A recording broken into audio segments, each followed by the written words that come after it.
this new high-tech studio, as is, of course, the special effects. Each are hot out Hollywood. And, of course, the extras behaving naturally as ever you'd expect them to do. Now, as this is a live, devil-may-care, dangerous, uncontrollable television program, we are matching that danger by using a special new technique. The technique of developing film simultaneously as it is shot. And that is quite an extraordinary phenomenon. Let's now leave this amazing high-tech studio and make our way towards the small studio where most of the action takes place. One of the most important things about being a live TV performer is that not only does one have to have the ability to be really stupid, but one must also have the ability to change costume very quickly. This is Saturday Live, 1L. If they use that clip with me going live like some deranged monkey, I will kill them.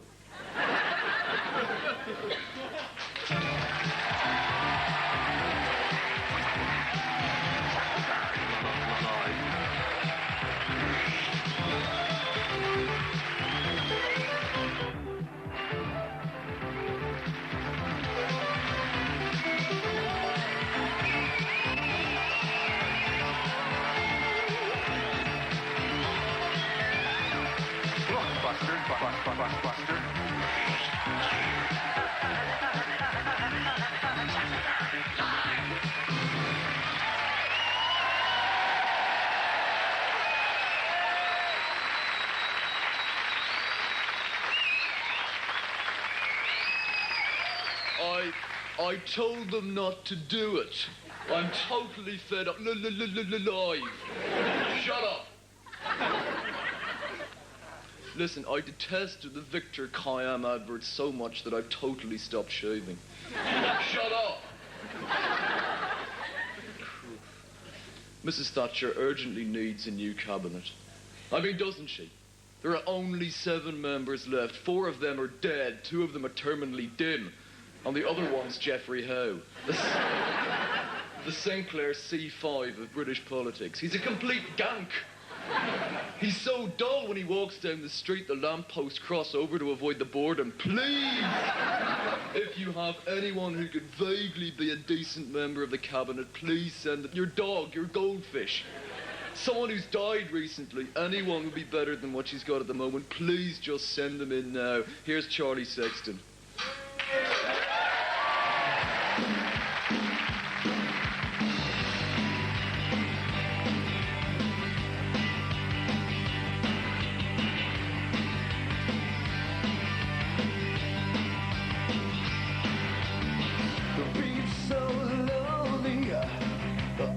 She's only at the top. She hesitates, but the beat will never stop. Watching him all be what some people never see. Oh, happening. Well, that's the secret that she. Come on, baby. You know that's something missing. Down by nothing. No more coincidence, baby. Before you give up all you gotta come closer. Got to give it one more shot. The beat's so lonely, our machine's only at the top. So long, that's all. So long, she said. Beat's so lonely. Let it be that way. She could know difference anyway. She thinks of me, but she's scared to say that she begged deeply for the answers of her day. Answers of her. Answers of her day.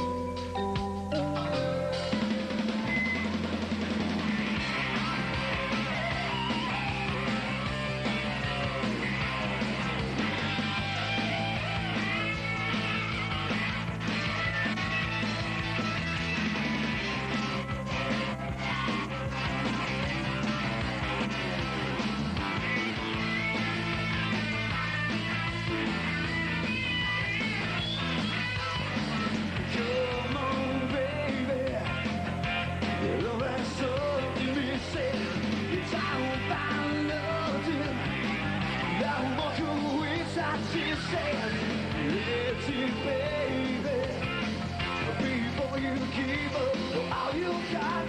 Got to come closer. Got to give this one more shot. The beat's so lonely. Out the she's only out the door. That door. So lonely. So lonely. So lonely. So lonely. So lonely. So lonely.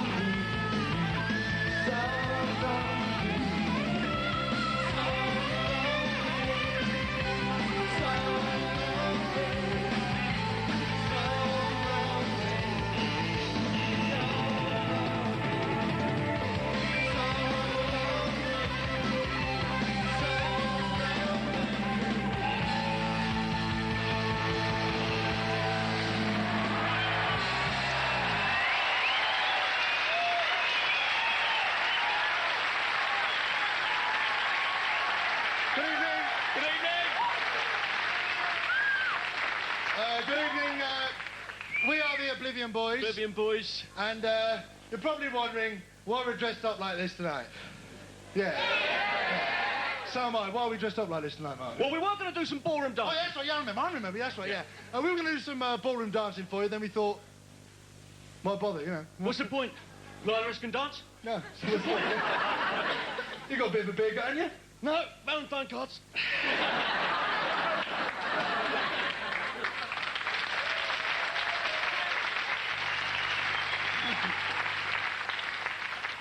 She must love you very much, Mark. How can I be sure, Steve? Well done. How can I be sure?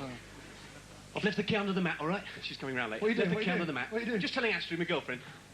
I'm just What? telling her that I'm going to be coming round. Number 29C, East Lake Close. Okay, see you later. Mark, you know what you've SE4. just done, don't you?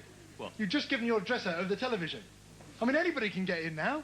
I mean, you've got to be careful these days. It happened to me. Well, you were burgled. No, decorated. You never told me you were decorated. What happened? I got home, they'd been through the entire house. What, the landing as well? Yeah. You yeah. wouldn't have thought they bothered, would No, you? no. Wallpaper, tiling, grouting the lot. I mean, it just depresses me, you know. What was it? Kids messing around or No, something? no. The police reckon it was a professional job. They knew what they were doing, you know what I mean? Yeah. The mentality, Yeah. I don't know. You never guess what they did in the bedroom. They didn't. Yes. Applewhite. I can't. Animals! Yeah. How did they get in? Through the French windows. You haven't got French windows. I have now, Mark. Why anyway? Explain. I forgot to set the video. I knew I'd do it. I What? forgot to set the video. What do you want to watch? We're on tonight. It's us. Oh, us. All right. Yes. I've got a great idea. Get your girlfriend to set it. Ask her to do it now. Steve, I don't think you quite understand the importance of this situation. What? She's on her own in that room. Uh-huh. She's never set a video before in her life. Uh-huh. And there's no remote control.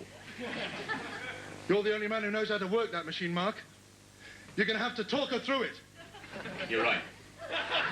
It's our only chance. And Mark, I want you to know, you have my full backing on this. Thank you. Do-do-we-do-we-do, wah-wah, Please, do-do-we-do-we-do, wah-wah. Please, Steve, please. This is a very sensitive operation. I know. When you make me laugh, it pulls the stitches, I you know, see. when it yes, I comes know. out. Hi, Astrid. This is Mark here. We probably see that. Listen, baby, we've not got a lot of time. You can do it. There's a control panel in front of you. There's various knobs. There's a red button. It's got record or rec. I'm not sure. I think it's rec. Well, don't touch it now. Don't touch it yet. Now, further along to the right, I think there's a silver button. I think it's play. Now, it is essential, Astrid, that you hit both these buttons simultaneously. At the same time, Dan, at the same Do it time. my way. Look, I've got the press handing me. I can only stall them for another 30 minutes, I Mark. appreciate it. I appreciate it. Hi, Astrid. It's Mark here. Listen, honey, you're doing fine, just fine. Now, I think there's an on-off button. I'm not sure if it's on the right-hand side or the left-hand side. I can't remember, Astrid. You can't do it. You can't do it. You're too emotionally involved. My girlfriend, my Let me talk to her. Trust me. I'm a priest. What's your name? Father O'Flaherty. Astrid, I'm handing you over to Father O'Flaherty. Astrid, you don't know me. I run a little church on the corner of 57th, 4th and 9th and 2nd and 50th. I can never remember the address, but it all adds up to 52. Remember that. 52. If you're ever in, the doors will always be open to you. As long as I am... Steve, she knows who you are. What's the point of all this Father Flaherty I nonsense? just thought it might be a good chance to try a bit of acting, Mark, that's all. Well, you seem to know what you're doing. Exactly, thank you. Listen, I'm going to stay out of the frame, okay? So I don't want to sort of, you know, make her... Okay, Astrid, what I want you to... love you. Astrid, what I want you to do is... Cary Grant! What? Astrid, Cary Grant. I've just remembered. What are you talking about? Oh, it's the actor in the name... Northwest Passage, the film we were trying to remember. Remember, Astrid? Right. It's amazing. Just suddenly comes you times. Cary Grant! It's always the same. Every time you two get together, right? You always exclude me from the conversation. Astrid, just set the video. It's easy to just do it. It's simple. Hey, you don't talk to my girlfriend like that. Well, she knows how to set a video. What do you mean she knows Don't that? be so naive, Mark.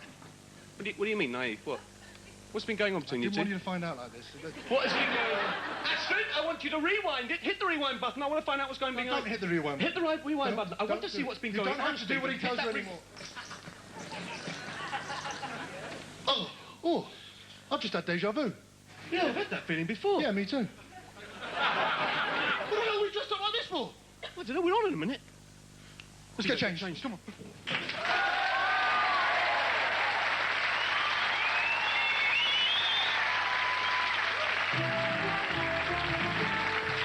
And here's your host, Miss Cilla Black.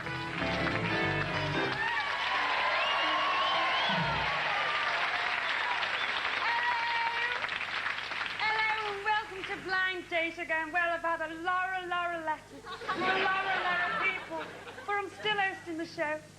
But tonight, seriously, folks, we're going to have some great fun. So let's first of all meet the three gorgeous young studs and see which lucky one's going to get his leg over. Oh, well, here they are. And don't they look lovely? Well, can you tell me first, number one, what your name is? Well, my name's Ronnie. Oh, right. And what do you do for a living? Well, I'm in the yellow pages under warmongery.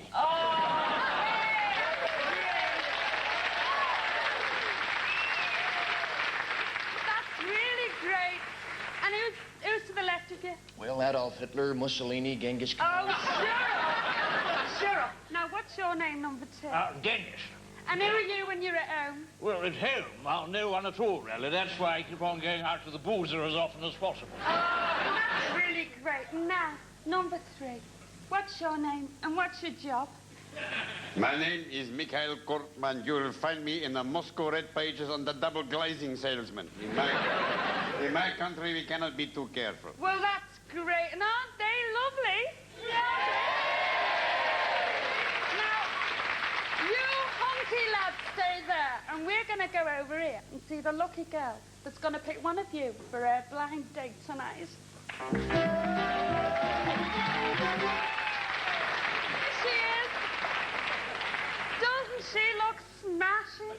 Oh, you look smashing, love. What's your name, Chuck? Margaret. Oh, what a nice name. Shut your face, you scout. Get on with it. Now, Margaret, you've got your three questions, right, to ask. So go on, ask them. I'd like to ask number one. On your date, if you were a fleet in the South Atlantic, there was a whopping great destroyer travelling in the opposite direction. As I said in the house, what would you do? Oh, that's always a popular question, that one. Number one, what would you do? Well, I'd put the wagons in a circle, call for makeup, and have them shoot my best side. That's an interesting answer. Number two, what's yours? Gin and tonic, it was all the same. You don't see a half-wit. I seem to recognize that voice. Well, I have a question again, do you think? What would you do in this tricky situation in the middle of the South Atlantic? If I was in the middle of the South Atlantic, I'd assume Mark's been reading the map. If Marx was reading the map, he would unquestionably have got it right. No, Mark. You mean Mark's been in Moscow? I thought he was in Barrie. We also have trouble in Soviet Union with drunks. Oh, listen, what a lovely, lovely answer. And what about just one more? Just embalming fluid with soda, if that's all right with you. Number three, what about Belgrano? We've put him in the psychiatric wing of the communist bloc. He loved it. The best medical attention and 4 square meals a year. Well, there's some very interesting answers there, Chuck. Now, what about your second question? Number two, what do you like to happen when you go out on a date? Ideally, for someone to catch me. I usually go out about 10:30, like a light. Just Oh, number 3. No, number 3. What happens in your country when someone goes out? In our country, when someone goes out, 3 Czechoslovak spies come back in. The only way we can get color television sets into the country. Listen, Michael, I'll make you an offer. Nancy Reagan. What do you want in return? Sakharov, Afghanistan, Lambeth?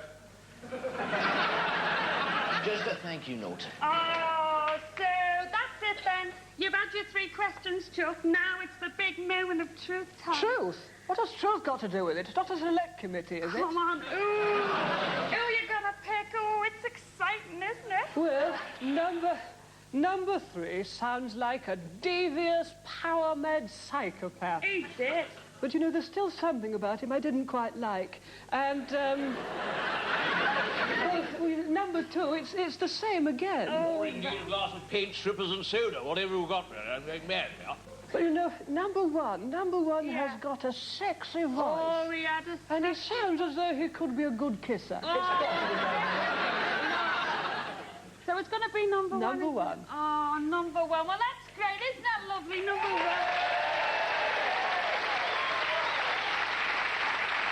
But first of all, let's have a look at the ones.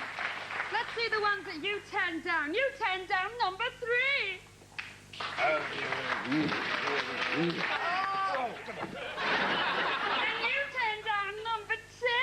Whoopee! Free at last! Well, Margaret, here's your blind date for tonight, and I think you've made a good choice. Here he is, number 1. No, not me. Here you go first. Right, so let's see where you're going to go for your blind date. Who's going to choose the card? Who's going to choose the card? This is a man's job. Right. Let's have a look at this. Oh, God, my fingernails just come off. A day's shooting. Oh, I don't believe it. Ladies and gentlemen, they're going on a day's shooting at Greenham Common. Later on.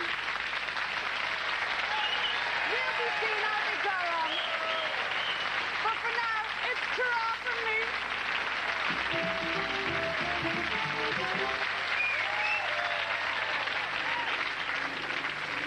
Good evening. Now, actually had an interesting affair last year with a paper bag on the end. Strawberry thing. It actually turned out to be the Louis sub.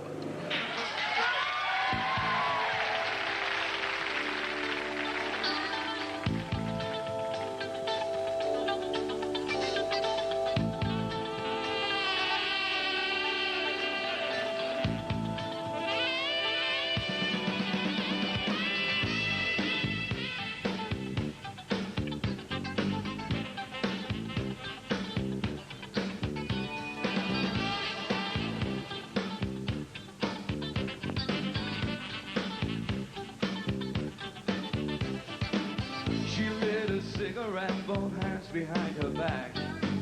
Thought she was hungry like a choice out of that. Only you can try to see what I'm really like. She said, only you can understand the way I feel tonight. She blamed excesses on the American dream. So seldom witnessed, never seen. Imagination could make a man with you. Imagination, yeah, could make me love you too. Imagination, it's all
Morning, everyone, and welcome to South Africa for the start of this titanic struggle. In fact, another day in this titanic struggle.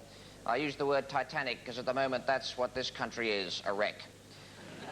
The South African government has been in now for a little over 75 years, and I must say that there doesn't seem to be any sign of an early declaration by Captain Botha. Botha, strong right arm, square head, 2 short legs, so short, in fact, that he hasn't got a leg to stand on. Botha making a surprise move to dismiss the pass laws. Superb piece of hypocrisy, that, I thought. Offering to dismiss a law that should never have been allowed in the first place. What we call in Australia a fair suck of the sauce bottle. As for the bowling out there today, Thatcher's performance, quite a bit of indecision here from the Iron Maiden, I thought. She was completely stumped and still holds the record for no balls. As for the field play today, it's been very erratic. A couple of people dropped early on out of police station windows. As for the Man of the Series award, I think my nomination would go to the man who we caught a glimpse of in a hospital video last night, Nelson Mandela. Despite having his bail removed countless times, he's continued superbly to sweep the government beyond the boundary in conditions basically as tough as a dead dingo's donga. He was ably backed up out there by his wife Winnie, whose refusal to be caught out is making Botha look pretty pathetic. There it is then, the scorecard: South African population 30 million, voting population 2 million, all white. Disgraceful figures, those, by any standards.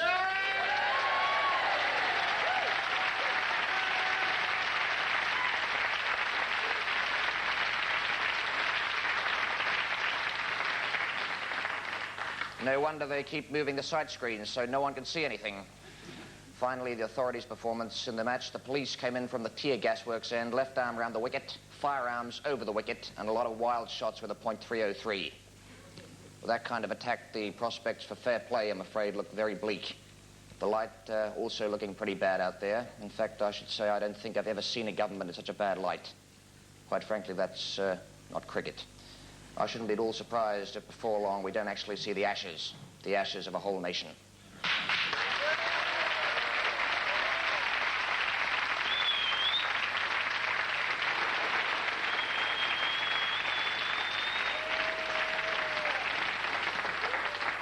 Gordon, you old roister-doister, how the hell have you been keeping? Oh, pretty well. And yourself? Oh, fine. Good. Coffee? Yeah. I'm sorry to pull you in like this, Gordon, but I wanted to have a little milk. Thanks. Chat with you. How's Mary? Mary? Oh, she's well. Good. And didn't you have a dog, a little puppy? What was she called? Oh, Henrietta. Did he? Crazy guy, Henry. Yeah, so, what's it all about? Well, I'll tell you what it's all about, Gordon. It's the big one. Everything you and I have ever done in marketing has been a preparation for this. I'm expecting a phone call any minute now that could lead to the biggest deal in marketing... Can you call me back? I'm in a meeting. It could lead to the biggest deal in marketing history. Hello? Yeah, sorry about that. So we go. Good. No, I'll tell him he's with me now. In fact, he was the clown who just answered the phone. Okay, I most certainly will. All right, then, you too. Take very good care of yourself. Take the very best possible care. Okay. Don't go taking bad care, take good care. Okay? And the same to you. Ciao for now. Okay, for sure. Right. Bye-bye. Prat. So, we go ahead, Gordon, and you're on the team. Well, that's great, but what are we playing? I mean, who's buying what? Well, the buyers, Gordon, are an American consortium. Oh, thanks. Yes, that's why I particularly wanted you on this team. I know your fondness for things American. How's the basketball coming? Oh, they tell me you're playing right guard for the Stevenage Wildcats. Listen, it keeps me in trim. But what's the product? What are we selling? Hang on to your tote bag, Gordon. We're selling Great Britain. What, do you mean some kind of Buy British campaign? Correction. Not Buy British. Buy Britain. What do you mean UK? You've got it. The Yanks want everything. The whole lot. They want the land, roads, building stock, people, everything. The whole shooting match. And we're going to sell it? You're damn right we're going to sell it. But we can't, can we? Look, can't? Gordon, can't? There's a sign on the front of my desk. Read it out to me. Tell me what it says. Well, the buck stops here. No, not that one. There's another one. You don't have to be mad to work here, but it helps. No, it's somewhere around here. The buddy Derek's borrowed it. It said something like, there's no such word as can't. The point is, we're selling. But selling UK, Stuart? Gordon, yo? You've come a long way since Reading Business School.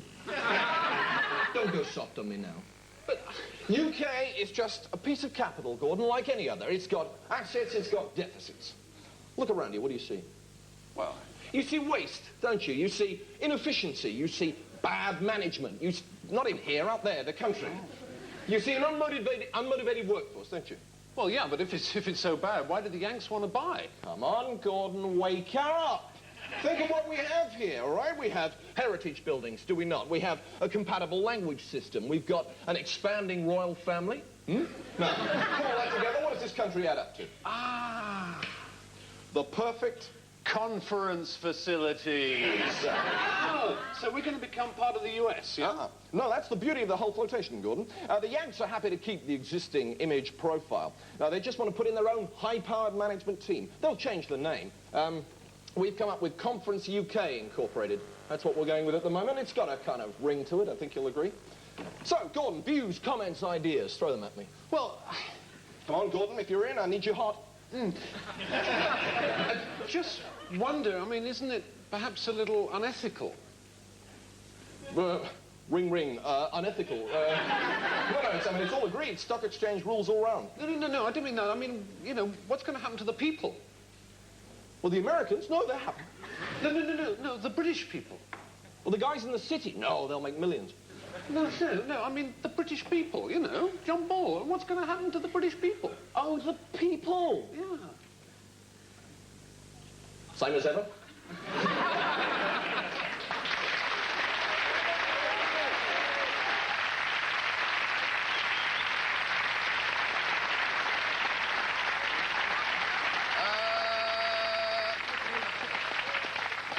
Quite extraordinary, absolutely extraordinary. Friar Laura, they're wonderful. Now, some news coming in. Extraordinary. After the devastating 33-6 defeat of England by Scotland, here's another late result in the Hull Kingston Rovers game. Hull 6, Kingston 43, Rovers 2. 3 teams in the same game. Quite extraordinary, that. And now we go over. This is quite extraordinary, actually. A live report over to Nuremberg. Well, look at that. That is amazing. Now, there's Carol Ball somewhere out there. I don't know where all there, but that's all I thought I'd say last year. What we are going to have now, quite extraordinary, is an American act called, I beg your pardon, it's Nils Lofgren, the exciting Nils Lofgren, a American swing.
the Valentine season again, the Valentine season again, the Valentine season again, except for Michael Heseltine and Leon Britton, who got their cards early this year. This unprecedented atmosphere of love and romance was echoed in the House today when a health spokesman announced that his most reliable method of contraception was getting his girlfriend to wear a Victoria Gillick face mask. In contrast, this week also marks the end of yet another uncomfortable period in Mrs. Thatcher's term of office. Already her own backbenchers are gathering like many salivating hyenas around a wounded buffalo. Only this buffalo's wearing a blue-spotted dress, matching handbag and jackboots. She's being attacked from the left, then the right, the left, the right, shake it all about. She does the hokey-cokey and she turns her around. That's what it's all about. Oi! But on a less serious note, Chancellor Lawson has announced that the reduction in the price of oil has eliminated any chance of cuts in taxation this year. That's not a joke, it's a fact. Now they're stocked with 2 million barrels of oil, which is more than Eric Morley uses on his hair in a year. And on a much more serious note, I'd like to wish the best of luck to my fellow countryman Barrie McGuigan, and we look forward to some of the most savage infighting we've seen outside the cabinet. And now for a special report over to our correspondent, Nigel Dempster. And the greatest casualty I can reveal exclusively in the Western fiasco is none other than the Queen herself. For some time, Her Majesty has had a tremendous crush on top Tory politician Michael Heseltine. She likes her men tall, blonde and handsome, and has been looking forward to welcoming husky Heseltine to those cosy tea-time chats that she has with her prime ministers. When he succeeds Mrs. Thatcher, who she finds only slightly less regal than Princess Michael of Kent, as prime minister. Now, all she's got to look forward to is tea but no crumpet with dull old Norman Tebbit. God, heavens, no. What's she going to do now? No wonder the flag is flying at half-mast at Buckingham Palace.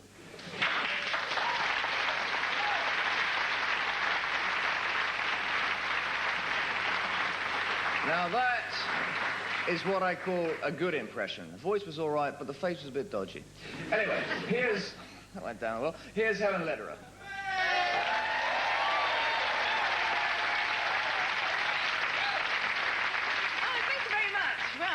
Very exciting to be here, as you can imagine. I don't know if anyone's realised this, but it's just like a fairground, isn't it? It's really just like a lovely fun fair, because sometimes you get studios with merry-go-rounds in them, and luckily enough, we've got a merry-go-round in the studio today, which is really lovely. And they've actually gone to a lot of trouble, because we've had some pickpockets already planted in the audience. I've had my wallet stolen already. You probably had that, haven't you? Probably. Oh, well, probably give it back later, just because of a few personal things in it, a couple of checks, and having an affair with a married man who's quite helping the government, quite like the dispatch. No, but it's all fun. It's lovely. It's just like a fun fair, as I say. And they've got all these helpers who are guiding people around. I don't know, they're quite tactile. They help you to enjoy it. It's lovely. It's just like a fair. Anyway, but before I came on, because you know what you do, because I was psych up before I come on, because I love doing this. I love it. It's lovely. No, I did. Anyway, I was just psyching up like you do. You probably do that, do you? Well, you might, if you had to do this, maybe you would. Anyway, no, just like one of the helpers came up to me, you see, earlier on, and he took me aside, you know, and I thought, oh, yeah, because I know what they're like, you know. Anyway, he took me aside and left me there, actually. It's really funny. No, it's fine. It's lovely. It's a lovely joke. It's all just fun. Anyway, so, just like to say hello to the people at home. I'd like to do that. So you're probably all out, aren't you? It's a Saturday night. Oh, well, I'd just like to say hello to all the babysitters at home, because I think that's very important, because I do a lot of babysitting. I don't know if anyone does that, don't get out much. No, it's a very enabling thing to do, babysitting, because you do what you do in your own house, but in somebody else's, which is quite interesting. And then you blame it on the children. No, you couldn't. I wouldn't. Because I obviously wouldn't do that. No, you could blame it on the children. No, what you're doing is you are enabling the parents to go out. That's the point, aren't you? I don't know where they go. Possibly babysit for people richer than themselves. I don't know. I don't ask. I don't pry. No, the people I babysit for are very bohemian, actually. At least that's what they told me they were. That was the accent. I didn't quite recognise it. Sorry, bohemian. I'm going over your heads, I can tell. Lucky people on the roundabout probably so speedy it doesn't matter. I can ignore them. No, bohemian. It just means that you have Argos. I don't know if you have Argos here, do you? No, it's just like an oven. oven, but with no controls, just the one temperature. You can't get near it. So if you're boiling things like you have to do for the children's tea, you have to wait till the thing sort of gets warm, then take it off, put it down, put the thing on, wait till the thing... It takes a while for it to sort of get lukewarm. And then you have to hide the saucepan afterwards because it's normally got human skin stuck on the handle. Blame the parents. Anyway, I got some parents, I don't know if anyone else is that, man or woman, it's quite lucky for me, and I had come from a very open background, very free, cards on the table, you can talk about anything, you know, in our background, and which is good, obviously. And when I had my first, you know, when I had my first cycle, I didn't mean bicycle. No, they're lovely. They put it in the local paper. No, lovely.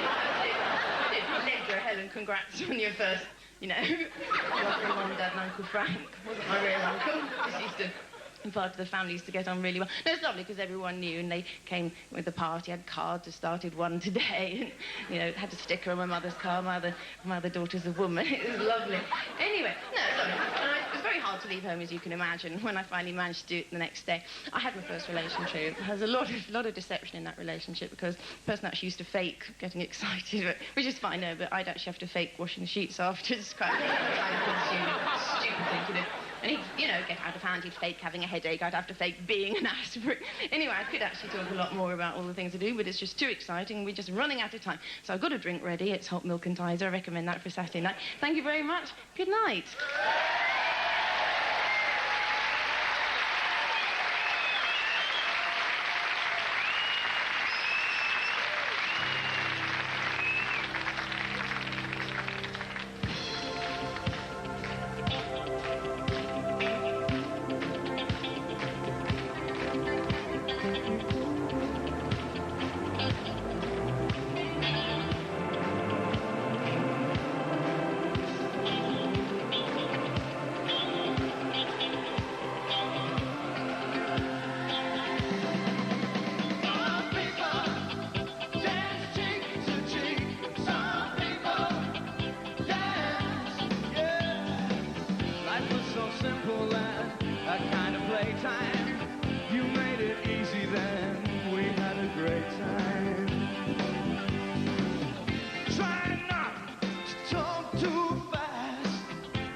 time to welcome back Ronnie and Maggie. Now, before you two say anything, let's see what you said about each other earlier on. Well, when I first saw Mags, all I wanted to do was destabilize her right there and then. But I thought it best if we took in a movie first. Something, well, cultural, but not too highbrow. I think it was called Donald Duck. Oh, very interesting. Unfortunately, we had to leave halfway through because, well, Ronnie got a headache trying to follow the plot. After that, she said she wanted some flowers. So I went out and bought her a wreath. She started whispering sweet nothings into my hearing aid. And then I realized our strategic interests were coinciding. So I decided to kiss her. It was like kissing a refrigerator door. Fantastic. Then he started singing, "If You Were the Only Girl in the World." And he said he could arrange that for me. So I think we'll be seeing rather a lot of each other. Oh, what a lovely story. And you got something else to tell us, haven't you? Oh, well, yes. Margaret wanted to make an honest man of me. As there's no chance of that, we decided we're going to get married. Oh, Mags. Oh, there you are, ladies and gentlemen. Our first blind date marriage. Doesn't that make you feel really yucky inside? So where are you going on your honeymoon, then? Armageddon. And I guarantee, honey, I'll make the earth move for you.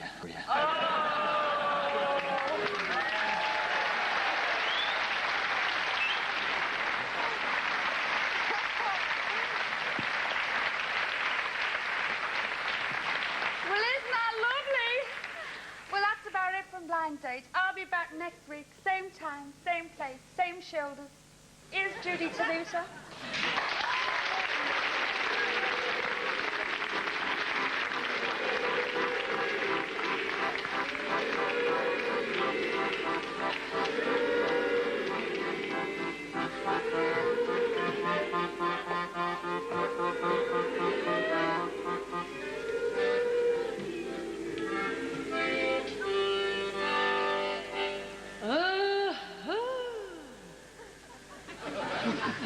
High on a hill lived a lonely goat head. Lady, oh, the lady, we'll sing along. Hey,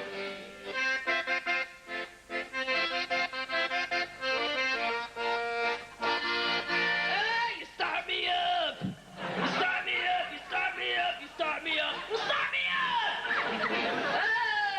You'd make a dead nun fly.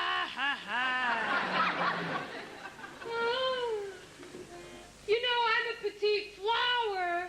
It could happen. I was in the park today breastfeeding the pigeons. Well, they have to eat. Oh, act like you're a stranger to that, you pseudo-virgin. Wait. And I'm in the park and I realize there's certain things that upset me.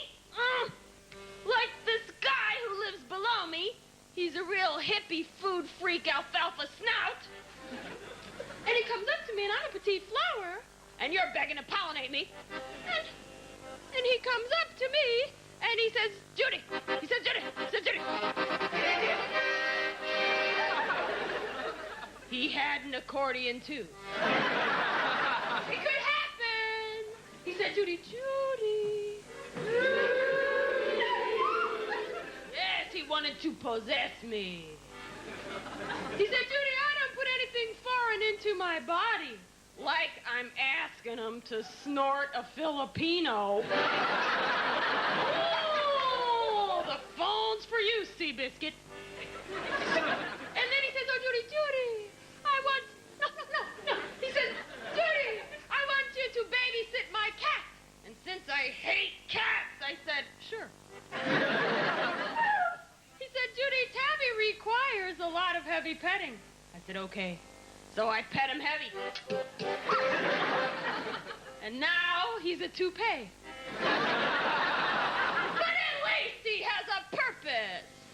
Yes, not like you, stud puppet. Oh, you bucket of lust! You make me want to get my tubes tied!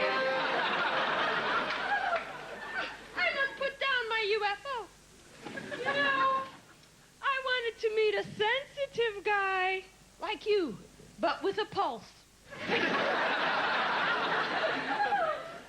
wait. I went into this punk rock bar, and this guy comes up to me, and he's got a mohawk haircut. He goes, "Hey, wanna dance?"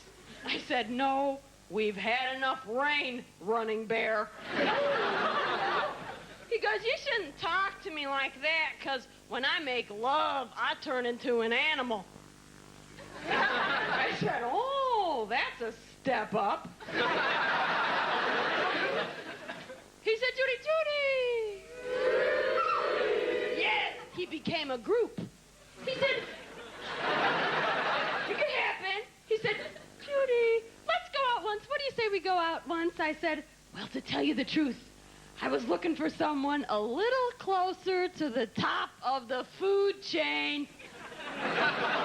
And he says, "Well, I work at the Safeway." So we go out, and he says, "Oh, Judy, you should like me. I'm special."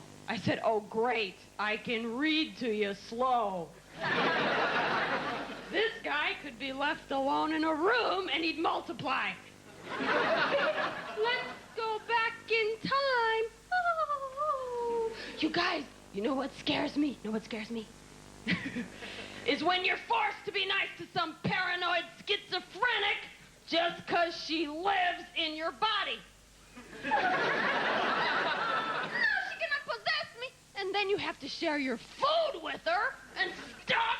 Like the time my mom got mad at me just because she caught me selling tickets to her nervous breakdown. I was going to split it with her. 50, 25, 25 for her.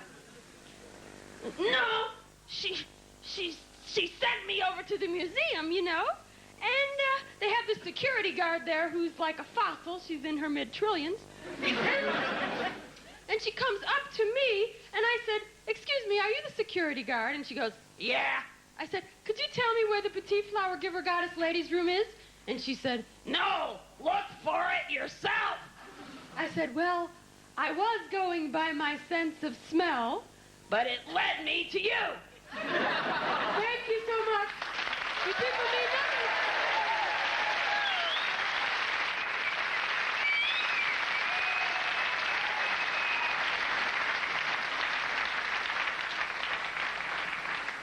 You know, the world is full of dictators.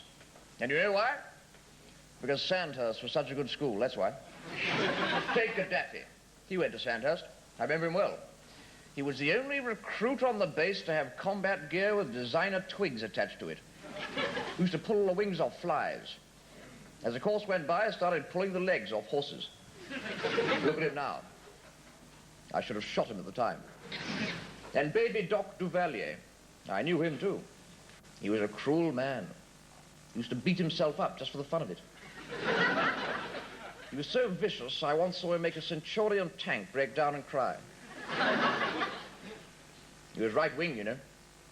He used to salute anyone with a moustache, including the women. I should have shot him at the time.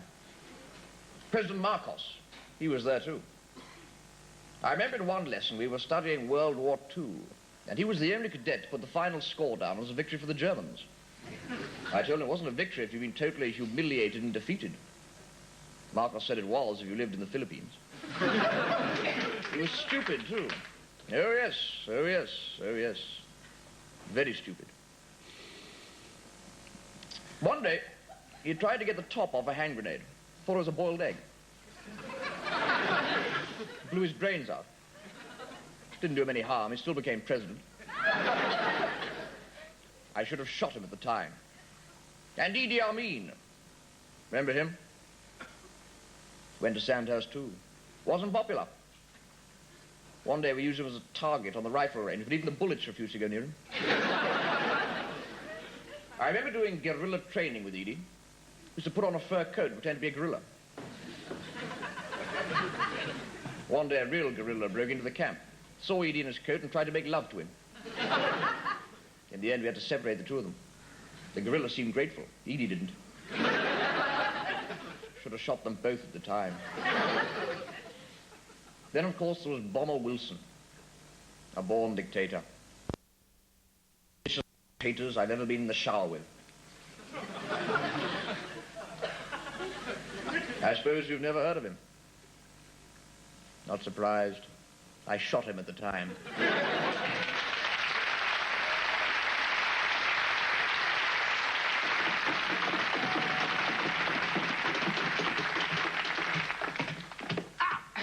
Mrs. Ray Looney, we are your babysitters. Yeah, you got a baby, we'll sit on it. My name is Richard Babysitter, and this is Sir Adrian Babysitter. Ha-ha! Babysitters! Is that empty? Yes, that's okay then. But there must be some mistake. We booked somebody called, Jennifer. That's us, matey. We are Jennifer. Our trading name. Excuse me a moment. Darling. Oh, what now, sex pants? Just a quick one before the theatre. Oh, listen, darling. There's a couple of psychotics outside claiming to be babysitters. Well, let him, darling. They can look after Rosemary. Dear darling.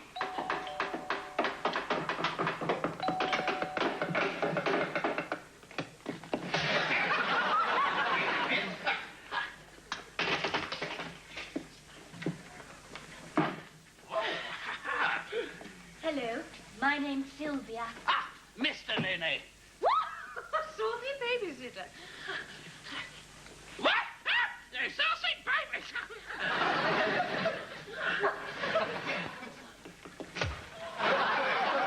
That's the drinks cabinet, which is locked. Please don't try and get into it. That's the kitchen. Please don't go in there. And please try not to sit on any of the furniture. That's a television. I'd rather you didn't watch it at all or listen to any records. Right. We'll be back about midnight. Have fun, and please try not to make a mess. Whoa, another saucy babysitter.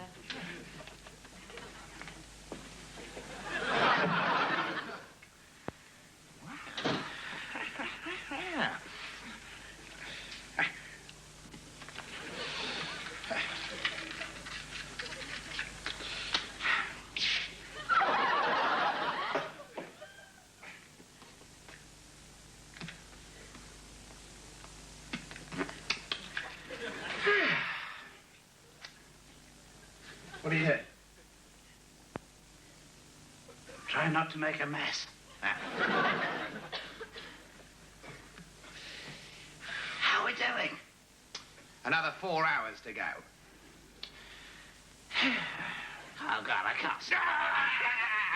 Don't touch the furniture. Remember what we said? We're going to earn some proper money for a change. Proper legal money.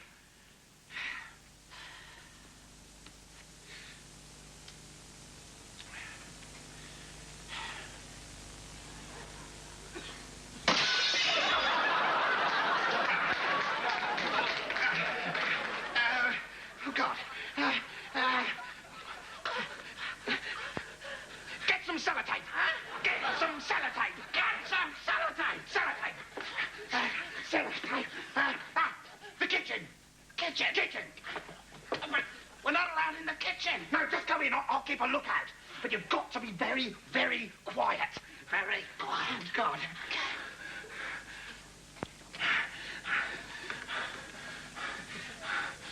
Oh, God.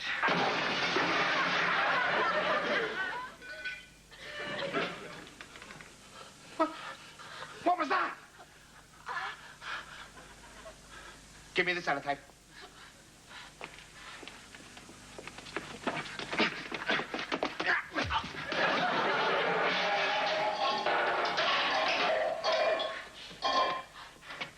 Okay? Thank you. Great. Now let's move this lucky table. Oh, God.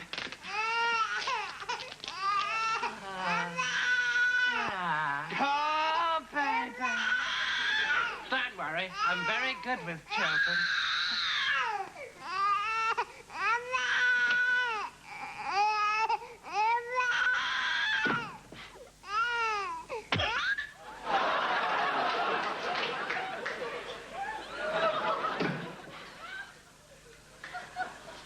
What do you think?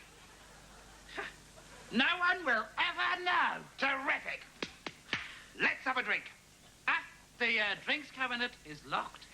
Not for long. Naughty. Naughty, but nice. Now, they're going to notice that, aren't they? No, they're not, because I'm going to turn the cabinet against the wall. Brilliant. Let's have a drink. You don't get skipped. Gin and tonic.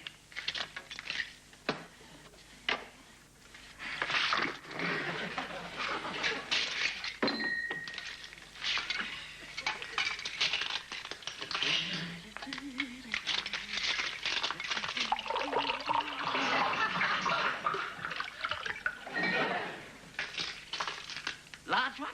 Naturally.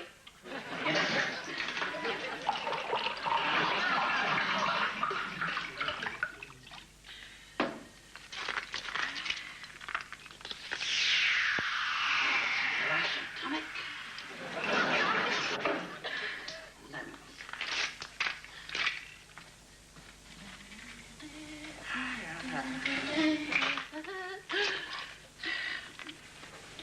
I'll eat that when I've peeled it. There you go, sweetheart. Aha. Thank you, Ducky. This is the life.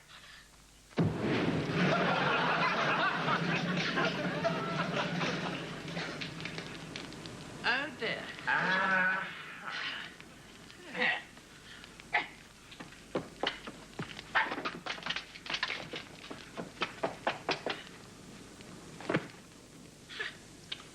Brilliant.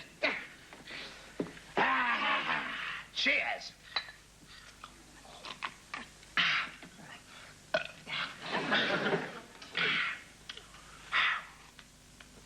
There's just one thing that bothers me. Yes? Supposing someone says, "Oh, Roger, why don't we take this expensive vase of flowers and place it over here on the coffee table?"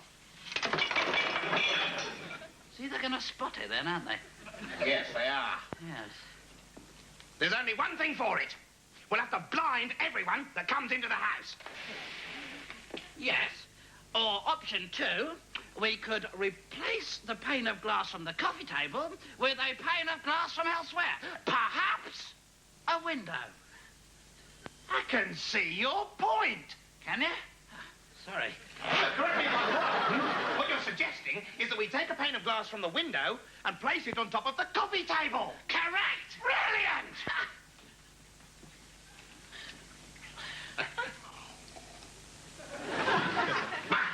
Right. Ready? Ready.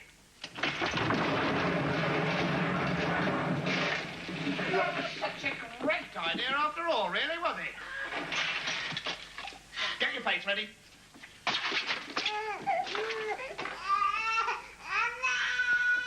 I'll deal with this time. Hello, Rosemary.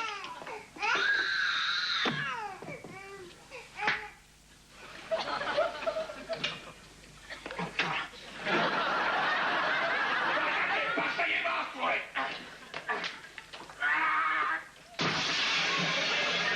And let that be a lesson to you. Come on, get out of the way. I'll do it. What's it? You'll break. I won't break it. Get out of the way.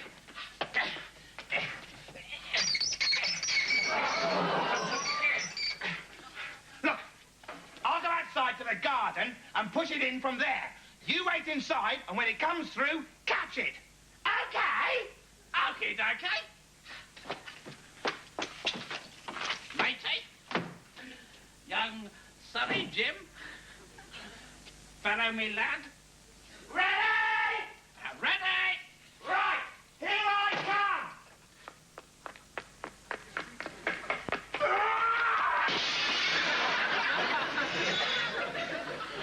Why did you catch it? What do you mean, catch it? You came went through the wrong bloody window.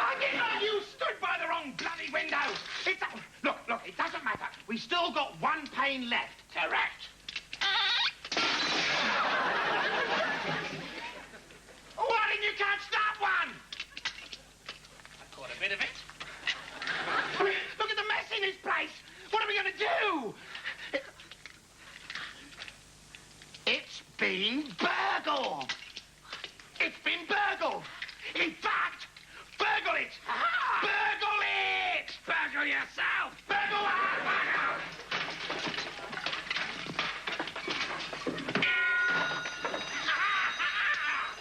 I just set off the burglar alarm. You stupid idiot.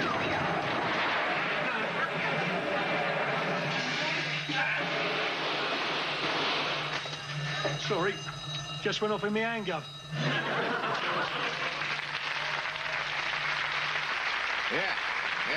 Yeah. Ladies and gentlemen, it's now time for some real alternative comedy, because the next performer on this stage is Ben. Keep the jokes in comedy. Knock it on the head. Who's your lad? Pork on the table. Pat of the people. Comedy. Wanted to read me book. Couple of dodgy liberals at the back. And the students. The Space Invaders. Loving to death with you. Welcome, Mr. Ben Elton.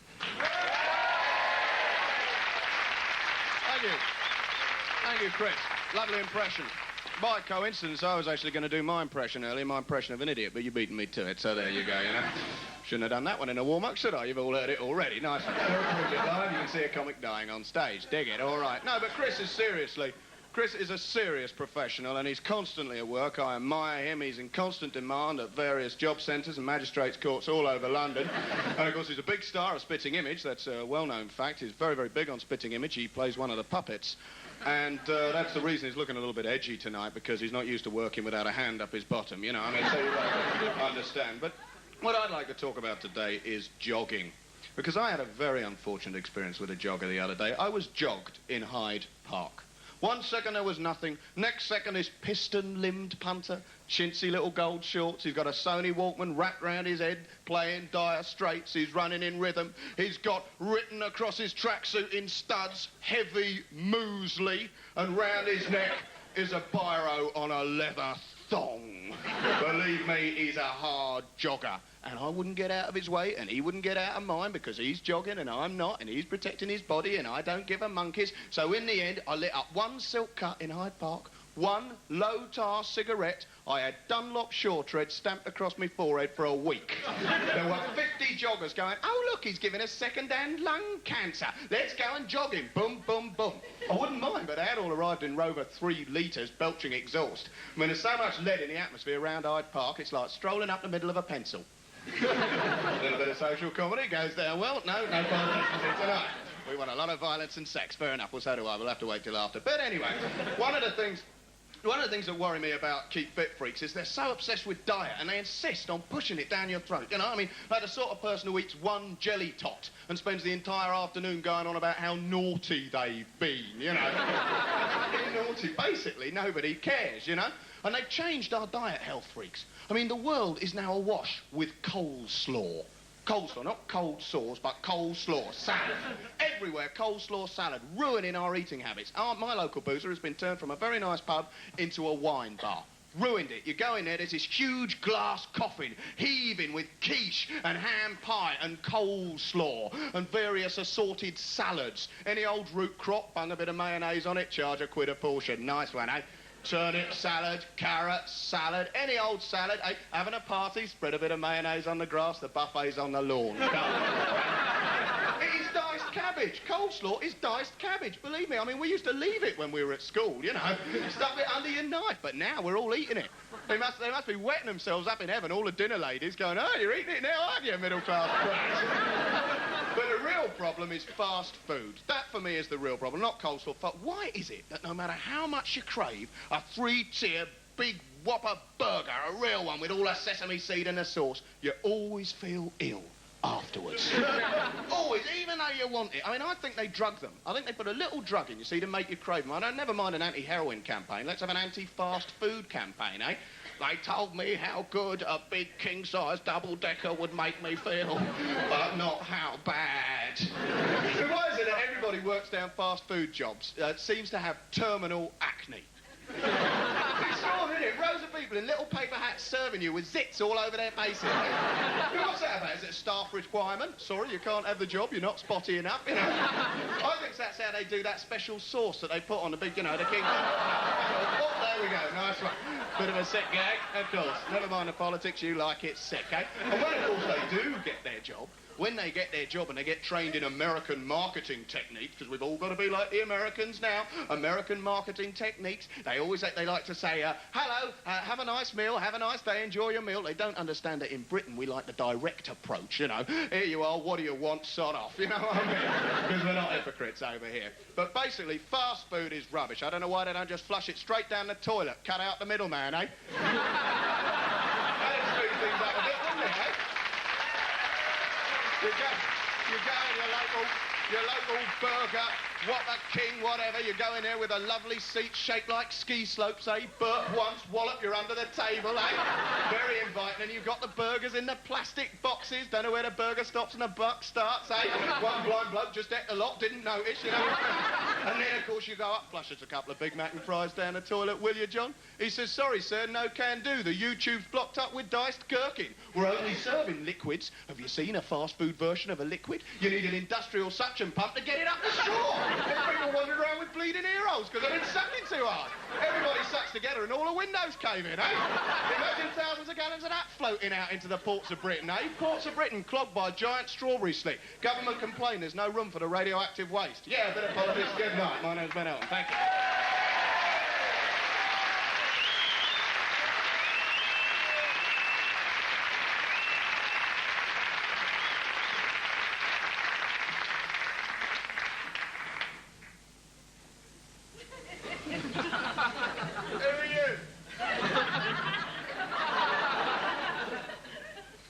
My name's Brian Walden. And I'd like to welcome you to a new London weekend television program called Public Interview, where you, members of the public, public figures about various things concerning the public. And tonight our guest is a drooling vegetable called Michael Heseltine. Thank you, Mr. Heseltine.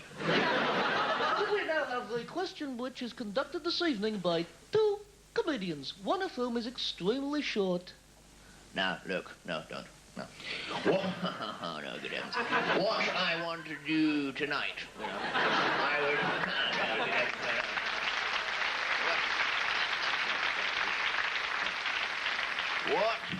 What I would like to do at this stage is ask Mr. Heseltine, if I may, you know, if I may, what he thinks about the miners' strike. Oh, for crying out loud, Mr. Corbett, the miners' strike's finished. Can't you ask anything more sensible? I would like to ask something more sensible, if I may.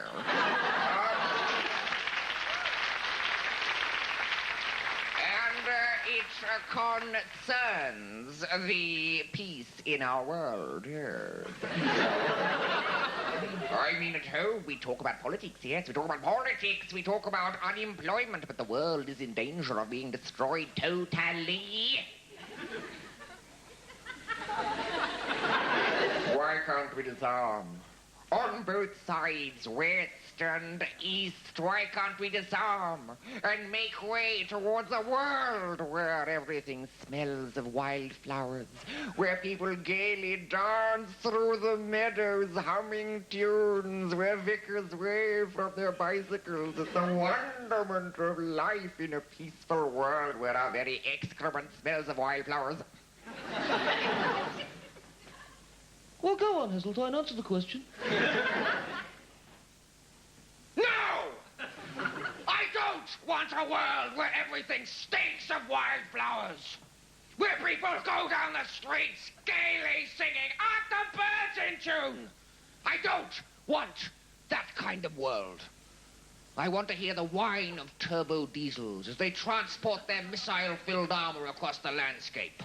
I want to be strapped to the fuselage of a multi-role combat aircraft as it sets off for yet another successful mission. I want to hear the rat-tat-tat-tat-tat of machine gun fire, because you see, I eat, sleep, and adore missiles. That's what I want to hear! Thank you, Mr. Heseltine, for the instructive attempt to offer something to our show this evening. Let's see what's on BBC One. Issues for the day's race are quite lethal because just before the start of this round Britain car race, 1986, we in fact had a short, sharp rain shower. Lethal for the drivers, but marvellous for us because there's always the chance of a nice meaty accident. And sure enough, it was Lafayette who drove his Ferrari through the hay bales and sheed someone's privates off. Good luck to him. But now the race has settled into a fairly dreary, mundane race as they go over the dreary Chadwick Valley, where nothing's very interesting at all. There is Lafayette Senior back in the race, in the Ferrari. There's Savage, and there is, of course, Bertillon, Philippe Bertillon in the McLaren. Ah! My God! Lafayette's disappeared! He's gone! He's vanished! He's gone over the brick wall! We're looking at a brick wall now, over which Lafayette went! There's no camera down there! We don't know the fate of the flying frog, but he's not there! The director of cameras, the camera's shaking! We're looking now at a shaking, unrehearsed camera move, and there is a Ford Transit van with hazard lights on! What must be going through the minds as they come now to the brick wall? Yes! What must be going through these men and women's minds as they see dead people lying below? Shall we leave the hazard lights on, David? No, I think we better keep them nice and on because I took a photograph last year with all this kind of thing on. But now suddenly hands are being made at me, and I should say the presenter of Saturday Live next week is Michael Barrymore, featuring Robbie Coltrane in The Third Man. Good night. Thank you.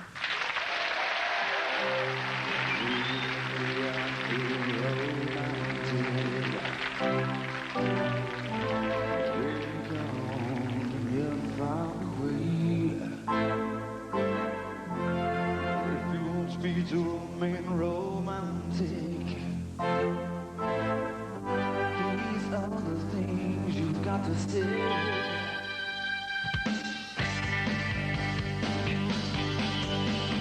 Hold me, darling, won't you hold me, yeah? Oh, hold me, won't you never let me go?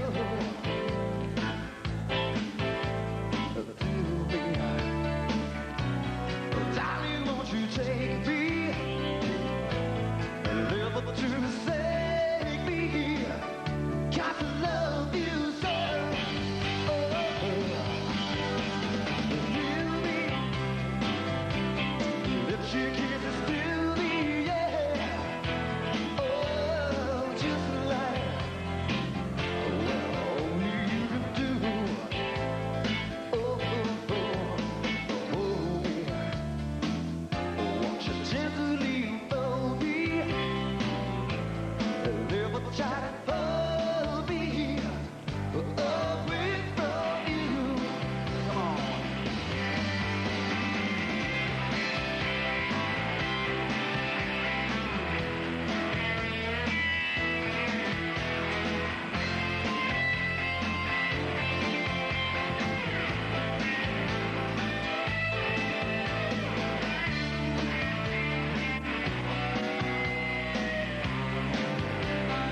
Try to